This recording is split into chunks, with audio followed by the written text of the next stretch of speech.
ठीक।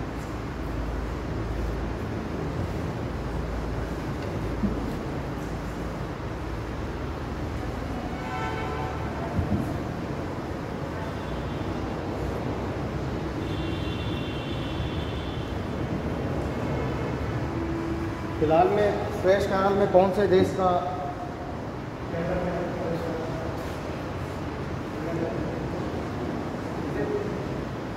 बनाया, किसने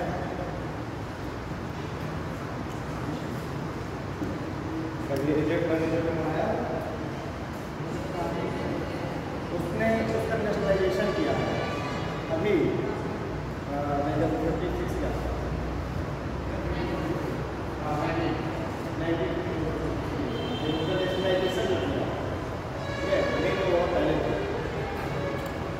चलिए, अच्छा आज हम लोगों को पढ़ना है, कल स्टार्ट कर देना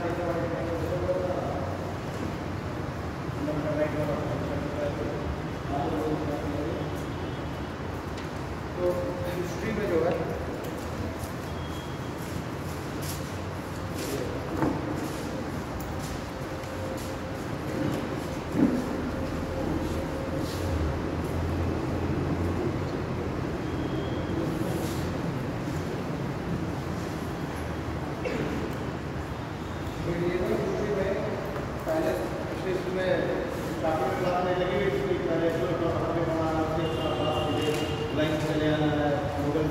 दिल्ली से सल्तनत बना करके मुगल सल्तनत, अब वो बीच में सब वो हॉट वॉर जल्दी कंडीशन हो गई, इसको कुछ बनाने के लिए कह दिया गया था इतना जल्दी से किसी को कुछ, तो अब जो है वो सारा और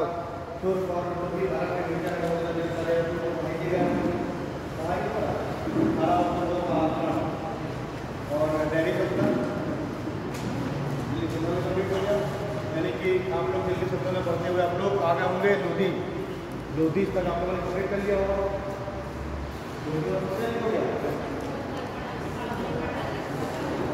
अच्छा बंदर बाप रे बाप,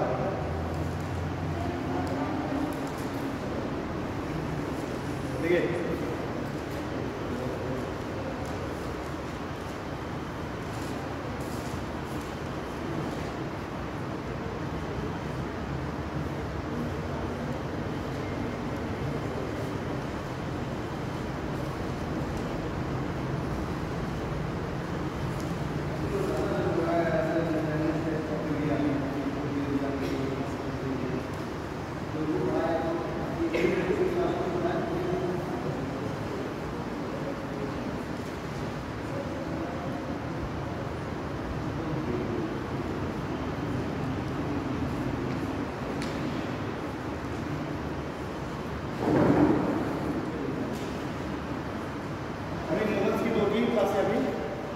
मुझे जो दी गई कंप्लीट करने के लिए मुगल मैं शुरू करूँगा तो सिर्फ स्टार्टिंग से शुरू करूँगा, 20 से शुरू करूँगा कि अब मैं आपको अकबर से पढ़ाना स्टार्ट कर दूँ, जो भी पढ़ाऊँगा तो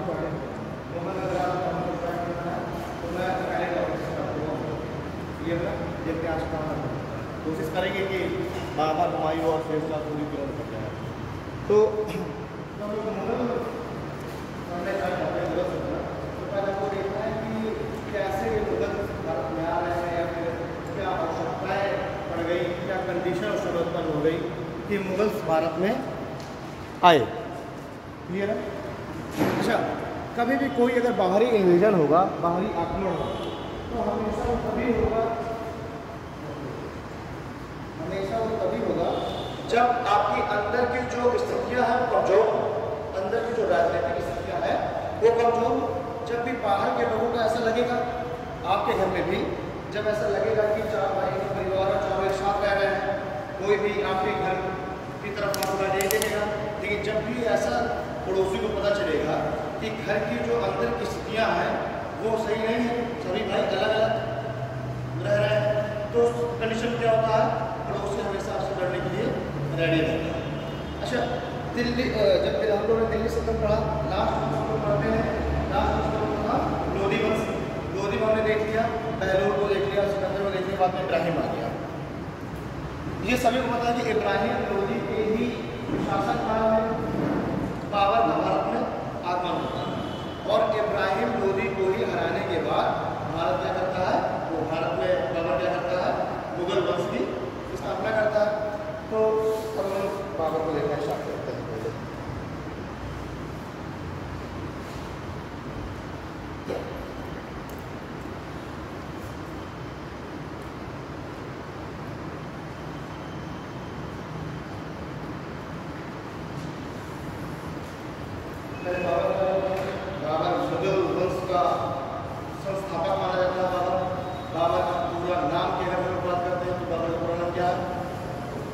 जमीरुद्दीन मोहम्मद बाबर। इसका जन्म तुर्की के पास फरगना नामक जगह पर इसका जन्म होता है बाबर का। ठीक है, पिता का नाम, इसके पिता का नाम हाँ उमर शेख मिर्जा, माँ का नाम कुतुब निगार। ठीक है, माँ का नाम कुतुब निगार था। अच्छा, इसके पिता जो है उस फरगना के एक वो थे, सुलगदार कह सकते हैं, सामंत कह सकते हैं, फरगना के एक सामंत थे। उसके घर में जो है बाबर का जन्म होता है। बाबर के बाद उसकी अवस्था का होता है, यानी कि 1483 में जन्म हुआ, करीब 1494 के आसपास इसके पिता की मृत्यु हो जाती है। अब इसका जो पिता जो साम्राज्य था जहाँ पे वो जहाँ के सामंत थे वो अपने पड़ोसियों से बड़े परेशान थे। उनकी भी जो राजनीतिक स्थिति थी कुछ ठीक थी नहीं, और वैसे ही अराजकता की स्थिति में उनकी मृत्यु हो गई। तो अब जब इसके पिता की मृत्यु हुई, इसको 12 वर्ष की आयु में सिंहासन पर बैठा दिया गया। तो इसको जो है उत्तराधिकार के रूप में इसको क्या मिला, एक जो है अराजकतापूर्ण राज्य, भाई शांत तो है नहीं राज्य में अराजकता है। ठीक है, 12 वर्ष की आयु में इसका राज्याभिषेक कर दिया था।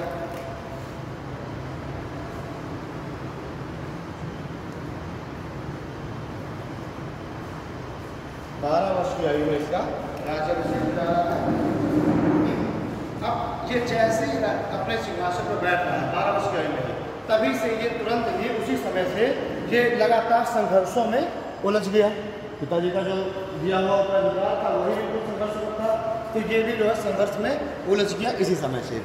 सबसे पहले क्या हो रहा है, 1494 में ही ये सबसे पहले अपने फरगना के पश्चिम में स्थित समरकंद पर अभियान करता है। गद्दी पर बैठते ही समरकंद पर सबसे पहला ये अपना अभियान करता है। पहला अभियान इसका पूरी तरीके से विफल हो जाता है। अच्छा, वो जो समरकंद है उसमें शासन ही उसके चाचा कर जाते हैं।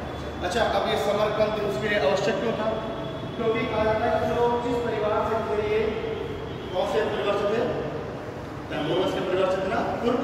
तो कहा जाता है तुर्कों का करीब 150 साल पुरानी जो राजधानी है वो समरकंद थी। तो इसी वजह से ये चाह रहा था कि मेरे जो पूर्वज हैं उनकी राजधानी पर मैं शासन करूँ, इसीलिए समरकंद इसके लिए काफ़ी पर्सनली इसके लिए बहुत महत्व रखता है। इसलिए इसने अपने गद्दी पर बैठते सबसे पहले समरकंद को जीतने का प्रयास किया। ठीक, कुछ बातें और बाबर के बारे में देखते हैं, इसको छोड़ते हैं यहाँ पे, थोड़ा सा और चीज़ देखते हैं। अच्छा, इसका अगर हम लोग देख लेते हैं कि इसके पूर्वज वगैरह को किससे रिलेट करते हैं, तो कहा जाता है कि पिता की तरफ से ये तैमूर का वंशज है, तैमूर जो है पितृपक्ष की तरफ से इसका वंशज है। और जो मंगोल थे जैसे चंगेज खां, तो चंगेज खां जो है इसके माता के पक्ष की तरफ से इसका पूर्वज है। यानी कि तैमूरों में अगर हम लोग देखते हैं कि तैमूर जो है वो तैमूर में एक 5वीं पीढ़ी का सदस्य है। अगर पीढ़ी की बात कर लेते हैं हम, तो तैमूर का एक 5वीं पीढ़ी का सदस्य है। और जो है जो चंगेज खां है, चंगेज खां के 14वीं पीढ़ी का सदस्य है। ये बात सुनने, यानी कि 14वीं पीढ़ी पहले चंगेज खां इसका पूर्वज था, और तैमूर जो है वो 5वीं पीढ़ी पहले का। तो इसकी माँ क्या है, इसकी माँ मंगोलिया ही है। इसकी माँ जो है मंगोल की राजकुमारी थी और पिता इसके तुर्क राजकुमार थे। ठीक है, तो यानी कि जो मुगल हैं, मुगल को हम लोग मानते हैं तुर्क प्लस मंगोल, इन दोनों को जो है जो ये मुगल अपने राज्य की स्थापना की, तो उसमें क्या कहते हैं हम लोग कि इसका जो खून है उस खून में तुर्क और मंगोलों दोनों ही का ही खून शामिल था। तो इन दोनों को मिला करके जो बात में इसने बनाया वो क्या हो गया, मुगल। यानी इसकी जो संकल्पना है, कहा जाता है कि मुगल कौन थे, जिनमें तुर्क और मंगोलों दोनों का खून शामिल था, उसको हम क्या कहते हैं, मुगल। अच्छा, मुगल वर्ड की उत्पत्ति जो है एक लैटिन वर्ड मॉन्ग से हुई है, लैटिन वर्ड मॉन्ग, और लैटिन वर्ड मॉन्ग का मीनिंग होता है बहादुर। ठीक है, इसलिए मुगल को क्या कहा गया, मुगल बहादुर।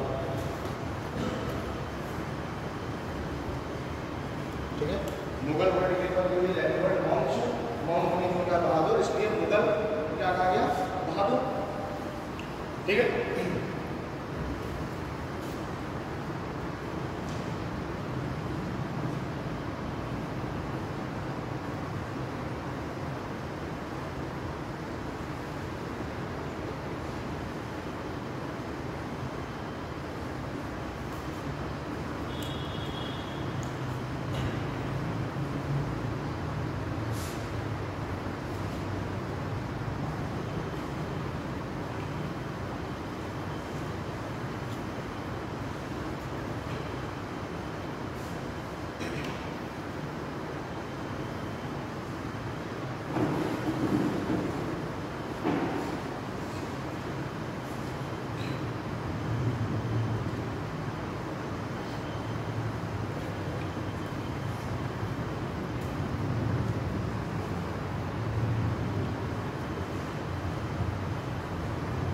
ये हम लोगों ने इसकी पढ़ ली, थोड़ी सी इसका थोड़ा सा पर्सनल इसकी चीज़ें पढ़ ली। पिता का नाम हम लोगों ने देख लिया, माता का नाम देख लिया, किस कुल से वो संबंध रखता है, मुगल वंश इसने क्यों नाम रखा अपने वंश का। अब हम लोग देख लेंगे इसकी कुछ प्रारंभिक जो इसकी प्रारंभिक संघर्ष, हम लोग इसको कुछ प्रारंभिक संघर्ष देखेंगे। प्रारंभिक संघर्ष हम लोग देख लेंगे कि इसका जो है 1594 ईस्वी से पहले तो इसका राज्याभिषेक कराया गया। 1494 में इसका राज्याभिषेक कराया गया।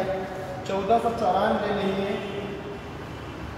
पहला अभियान कहा करता है समरकंद में।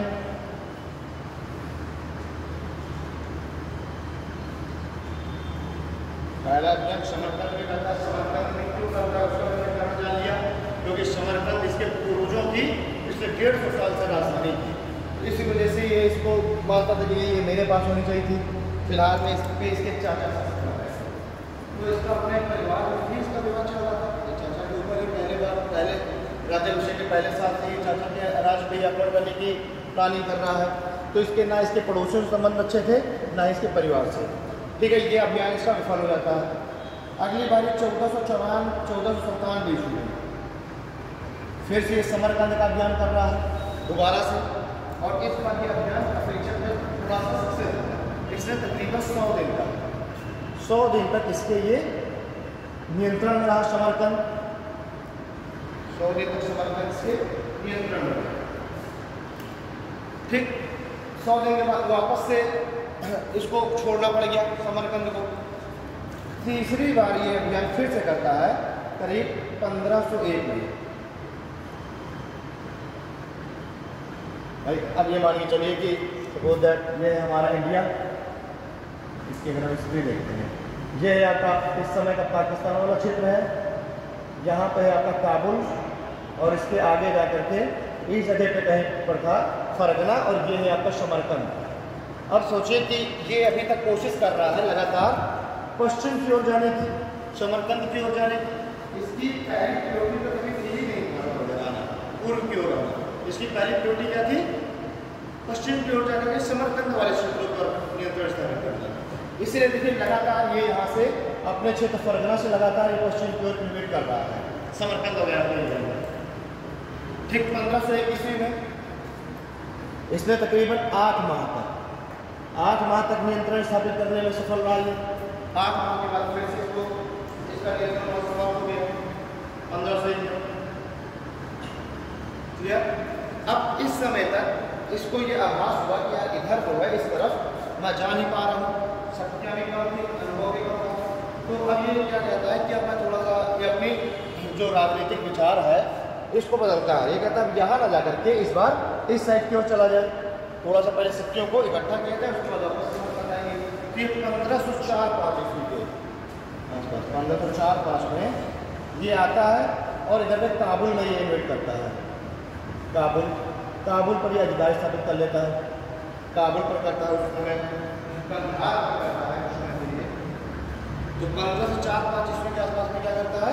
काबुल और कंधार में नियंत्रण स्थापित करता है, सफलतापूर्वक स्थापित कर लेता है।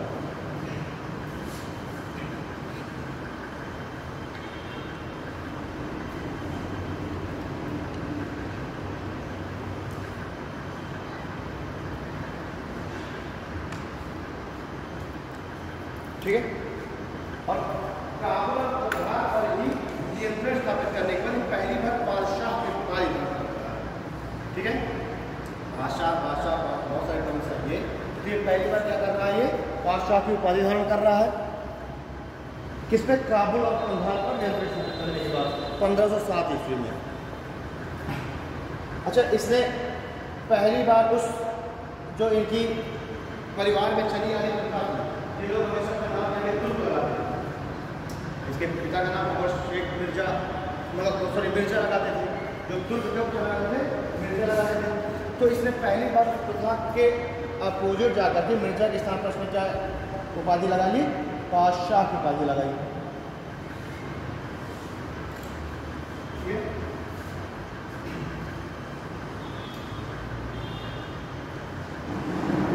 अभी तक इसके सारे जो भी कॉन्सेप्ट क्या लगाते थे, मिर्चा लगाते थे। पहली बार से उसके आगे जा करके और क्या लगाया, बादशाह लगाया। अब इसको यहाँ से सैनिक सहायता भी मिली, सैनिकों से भी मजबूत हो गया, पैसा भी अच्छा खासा इसको मिल गया उस क्षेत्र से। तो अब ये क्या करेगा, 1511 ईस्वी में वापस से समरकंद की ओर जाता है। 1511 में समरकंद पे वापस से ये आक्रमण करता है और इस पर नियंत्रण होने में सफल हो जाता है 1511 ईस्वी में। ये पूरी तरीके से नियंत्रण स्थापित कर लेता समरकंद में।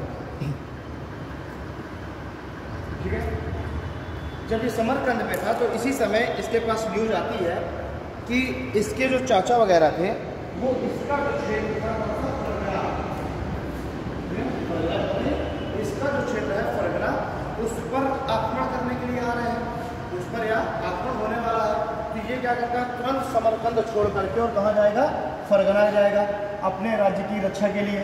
लेकिन जब तक ये फरगना पहुँचता है तब तक उस फरगना में नियंत्रण स्थापित होता है इसके चाचा का। ठीक है, अहमद मिर्जा कुछ इसके चाचा का नियंत्रण स्थापित होता है फरगना में। तो अब ये बेचारा फरगना में घुस नहीं पाया, ये वापस से फिर जाता है दौड़ते हुए समरकंद की ओर। तब तक समरकंद में जो है वहाँ जिससे इसने शासन छीना हुआ था अपने दूसरे चाचा से, वो उन्होंने वापस से शासन स्थापित कर लिया। यानी कि ना अब ये रह गया फरगना का और ना ये रह गया समरकंद का, दोनों ही राज्य इसके यहाँ से निकल जाते हैं। तो यहाँ पे अपना एक स्टेटमेंट देता है कि मैंने समरकंद के लालच में मैं फरगना से निकला था और अब ना मेरे पास समरकंद रह गया और मेरे पास फरगना रह गया। तो इसके हाथ से दोनों ही क्षेत्र निकल जाते हैं। अब ये कुछ समय तक निर्वासित जीवन व्यतीत कर रहा होता है, बिल्कुल इधर उधर भटक रहा होता है। फिर कहा था कि 1517-1800 ईस्वी के आसपास, 1517-1800 ईस्वी के आसपास इसको कुछ कहते तो है कि मीडिया के द्वारा इसको पता चला कि जो पूर्वी देश है बहुत ज़्यादा समृद्ध है। लेकिन जो भी उस समय की कंडीशन रही हो, बुढ़िया ने बताया हो या फिर कहीं पे किसी लोगों ने कहा कि उसको ज्योतिषी ने कहा था कि उधर की ओर जाओ, तो आखिरकार क्या करता है, ये पूर्व की ओर आता है, हमारे देश की सीमाओं की तरफ ही आता है। पहली बार ये 1519 ईस्वी में, इसको टॉप करने आता है।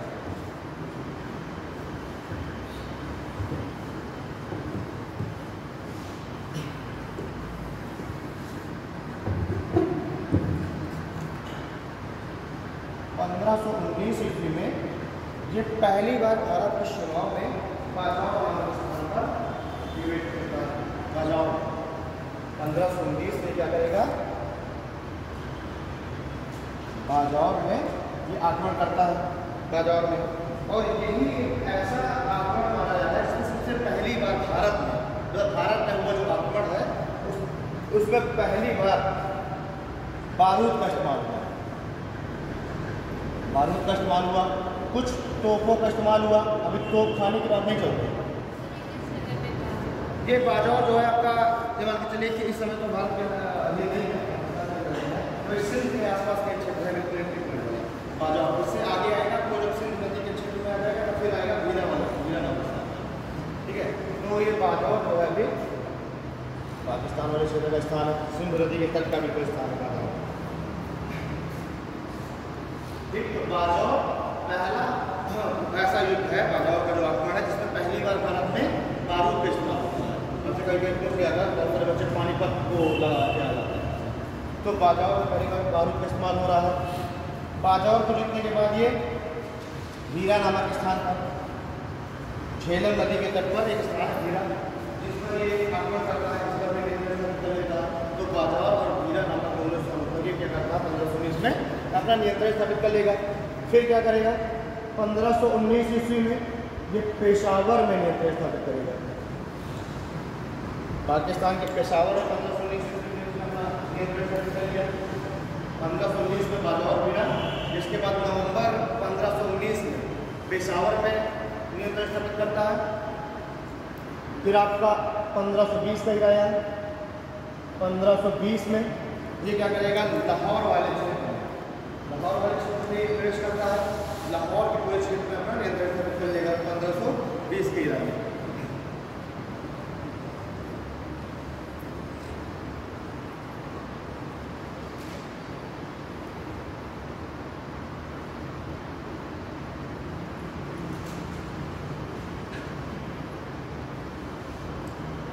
ठीक है।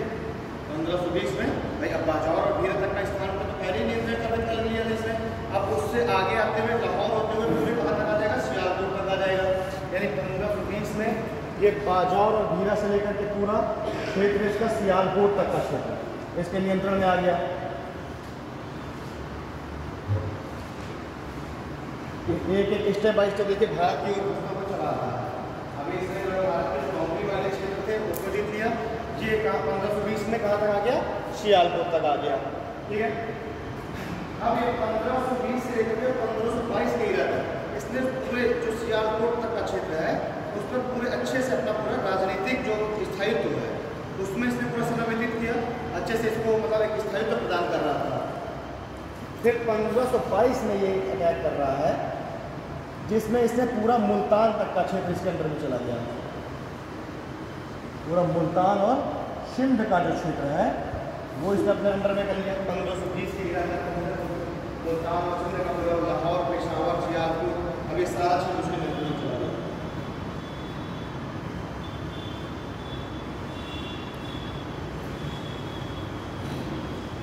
ठीक। और अंत में आया क्या 1524 ईस्वी में मान लीजिए लगभग पूरे पंजाब में ही इसका नियंत्रण स्थापित हो चुका था। 1524 ईस्वी तक आते लगभग पूरे पंजाब में इसका नियंत्रण। अब ये अपेक्षाकृत कहीं अधिक शक्तिशाली, वो चाहे आप आर्थिक रूप से देखें या फिर सैनिक रूप से देखें, अपेक्षाकृत ये इसने काफ़ी ज़्यादा अपनी शक्तियाँ इकट्ठी कर ली थी। अब ये 1524 में प्लानिंग कर ही रहा था कि और समर्थन सरगरा को फिर से अपने नियंत्रण में लेता हूँ, इस समय प्लानिंग कर ही रहा था। तभी इसके पास न्यूज़ पहुँचाई जाती है भारत से।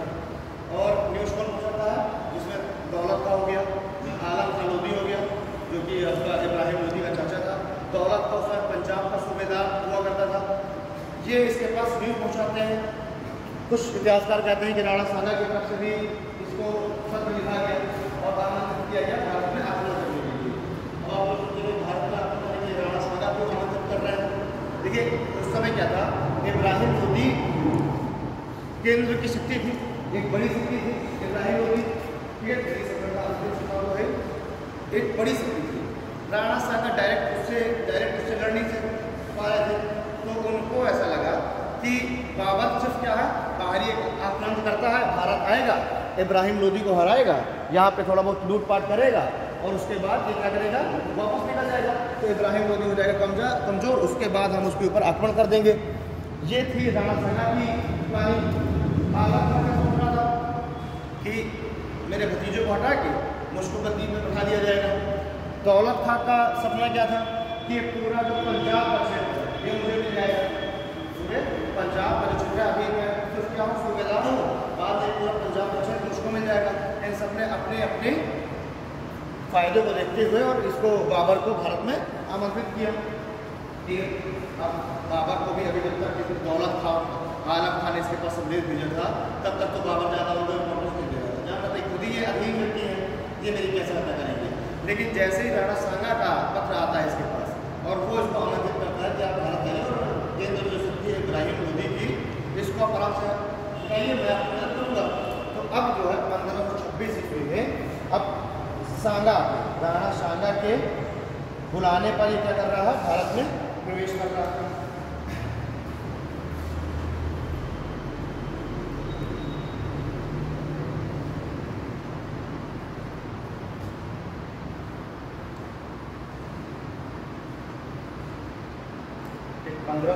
में इसने क्या किया, भारत में प्रवेश किया।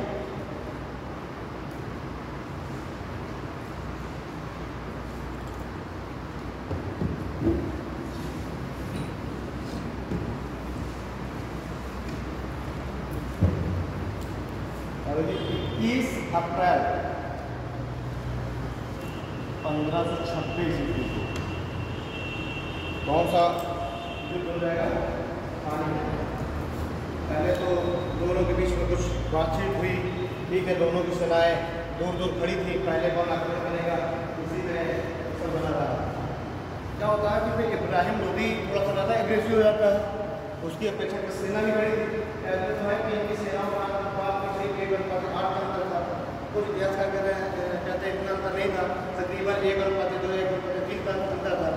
खैर जो भी हो, वो जगह कहा गया कि 12,000 की सेना थी बाबर की और लगभग 1.25 लाख की सेना थी इब्राहिम लोदी की। ठीक, वो कोई खास जरूरी नहीं है कि क्या था क्या नहीं। मेन हम लोग देखेंगे 21 अप्रैल को इब्राहिम लोदी पहले ही क्या कर देगा, आगे बढ़ जाएगा। यानी कि अब दोनों सेनाएं जो खड़ी हुई थी कि पहले शुरुआत कौन करे, आगे कौन बढ़े, ये इब्राहिम लोदी यहाँ गलती कर देता है, ये क्या कर देगा, ये आगे बढ़ जाएगा युद्ध के लिए। अच्छा, बाबर ने क्या हुआ था कि इसके सेना में 2-3 तोपची वगैरह बड़े अच्छे थे। ठीक है, एक का नाम था मुस्तफ़ा और एक का नाम क्या था, उस्ताद लाहौरी नहीं है, उस्ताद अली कुली, ठीक है ना। रूमी था, गुजरात का शासक था बहादुर शाह, उसका तोपची हुआ करता था। ठीक है, खैर बाद में बाबर को अपने नियंत्रण में ले लेता है, बाबर की सहायता करने लग जाता है। लेकिन बाबर की नहीं, हुमायूं के समय में रूमी कहा जाता है उसके पास, अभी वो बहादुर शाह का तोपची है। ठीक है, इस ये वाला जो युद्ध है इसका नाम है पानीपत का युद्ध, पानीपत का युद्ध। ठीक है, देख रहे हैं हम लोग किसके बीच हो रहा है, बाबर और इब्राहिम लोदी के बीच में। इब्राहिम लोदी की सेना अपेक्षाकृत कहीं बड़ी है, लेकिन बाबर की सेना क्या है, ज़्यादा संगठित है। क्यों? क्योंकि इसने मध्य एशिया में इतने ज़्यादा युद्ध लड़ा है कि इसको युद्ध का बड़ा अच्छा तजुर्बा होगा, युद्ध की नई टेक्नोलॉजी क्या है इसने अडॉप्ट कर रखी है, अच्छे व्यू संरचनाएं, युद्ध वगैरह में ये सब चीज़ें ज़्यादा इंपॉर्टेंस रखती है। व्यू संरचना और देखा है त्रिशूल युद्ध संरचना है। तो अब इसने क्या कर रहा है इस वाले युद्ध में, कुछ चीज़ें जैसे कि इसने बंदूकों का इस्तेमाल किया। अगर कहा कभी पूछा जाएगा कि ऐसी क्या चीज़ें थी जिसकी वजह से इसने बहुत ही जल्द युद्ध समाप्त हो गया, जीत लिया इसने युद्ध। तो इसमें जो है इसने बंदूकों का इस्तेमाल किया, जो कि इसने ईरानियों से सीखा था, ईरानियों से एक्सेप्ट किया था इसने बंदूकों का इस्तेमाल करना। उसके बाद इसने युद्ध की पद्धति पहली बार इसने प्रयोग की, जिसका क्या नाम था, तुलगमा पद्धति। तुलगमा युद्ध पद्धति का इसने प्रयोग किया इस युद्ध में, जो कि इसने सीखा था उज़्बेकों से। और इसने अपने क्षेत्र में बहुत युद्ध लड़े, इसने उज़्बेकों से भी लड़ा, उस्मानियों से भी लड़ा। उन सब की जो है युद्ध की जो व्यू संरचनाएं हैं, जो युद्ध करने के तरीके हैं, ये सारी चीज़ें ये सीख चुका था। तुलगमा युद्ध पद्धति से सीखा उज़्बेकों से। उसके बाद तोप खाने की संरचना, कैसे उसको तोप खाने को कैसे मैनेज करना है, उसको जो है कैसे प्रभावी ढंग से उसका प्रयोग करना है। ठीक, तो तोप खाने की जो संरचना है ये इसने सीखी थी उस्मानियों से। ये डायरेक्ट ऐसे क्वेश्चन आ जाते हैं, तोप खाने की संरचना किससे सीखी, उस्मानियों से। तुलगमा युद्ध पद्धति उज़्बेकों से हो गई। घुड़सवारी बड़ा अच्छे से जी और इसके सैनिक जान रहे थे, क्योंकि मध्य एशिया में आप सभी लोग जाने कि मध्य एशिया के घोड़े बड़े फेमस हुआ करते थे, तुर्की घोड़े को बड़ा काम हम लोग करते रहते हैं। तो इसकी जो है सेना में घुड़सवार बहुत अधिक थे, लोदी की अपेक्षाकृत ज़्यादा संगठित घुड़सवार थे, जो कि तीरंदाजी भी कर सकते थे घुड़सवारी करते हुए। तो इसकी जो है इसको थोड़ा सा आगे किसने बढ़ाया है, इसके घुड़सवारों ने। अच्छे घुड़सवार थे और तीरंदाज, अच्छे घुड़सवार और तीरंदाज से जो घुड़सवारी करते हुए तीरंदाजी कर सकते अच्छे से। ठीक है, तो तुर्की घोड़े इसकी सेना में बहुत अच्छा है।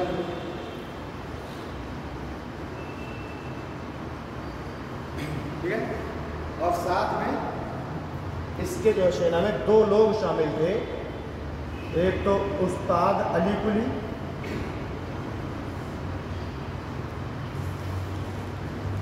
और उस्ताद मुस्तफ़ा।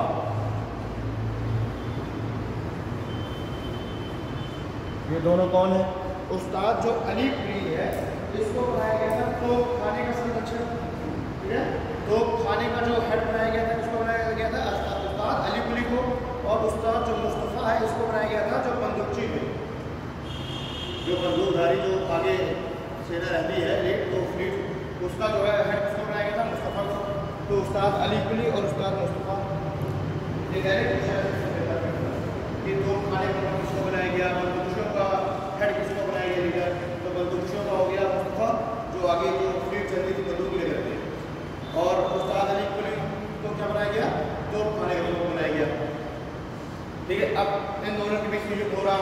ये इब्राहिम लोदी की अधिकतर सेना जो गई इन लोगों ने क्या किया कि बढ़िया तोपों का इस्तेमाल किया, तुलमा युद्ध पद्धति का इस्तेमाल किया। ठीक है, तुलमा युद्ध पद्धति होती कैसे है, इसमें क्या किया जाता है कि मान चलिए दो ये रथ है, दो रथों को लगाया जाता था और इसके बीच में तोप को अरेंज किया जाता था, इसके बीच में तोप को अरेंज कर दिया जाता था। इससे क्या होता था, तोप को एक जगह से दूसरी जगह ले जाना बड़ा आसान काम होता था। इस तरह से ये पूरा ये पद्धति है, गोले फेंकने की मशीनें इन्हें शामिल किया। बाहुबली वालों को देखा ना, गोला फेंकने वाली मशीनें थी। तो खानों को इन्हें बड़े अच्छे तरीके से अरेंज किया, अपनी सेना को 5 भागों में डिवाइड किया। सेंट्रल में जो है रखा जाता था तोप खाने को, और सेंट्रल में जो है जो बड़े अधिकारी होते थे वो रहते थे सेंटर में, और बाकी जो है फिर उत्तरी सेना, दक्षिणी, बाईं और दाईं ऐसी सेनाओं में सेना को विभाजित किया जाता था। क्लियर है ना। तो इसने ये कुछ चीज़ें एक्सेप्ट की जिसकी वजह से इसने बड़ी जल्दी से युद्ध जीत लिया। फाइनली क्या हुआ,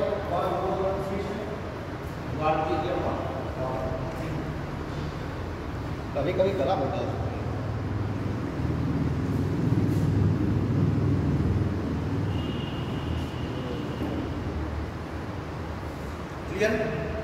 पहला युद्ध जीत गया बाबर। अब ये युद्ध जीतने के बाद ये क्या करता है कि इसने खजाना तो पाई गया पूरा दिल्ली का खजाना पाने के बाद ये क्या करता है, अपने काबुल में इसने काबुल को अच्छा अपनी राजधानी बना रखी थी जब ये भारत की तरफ आ रहा था।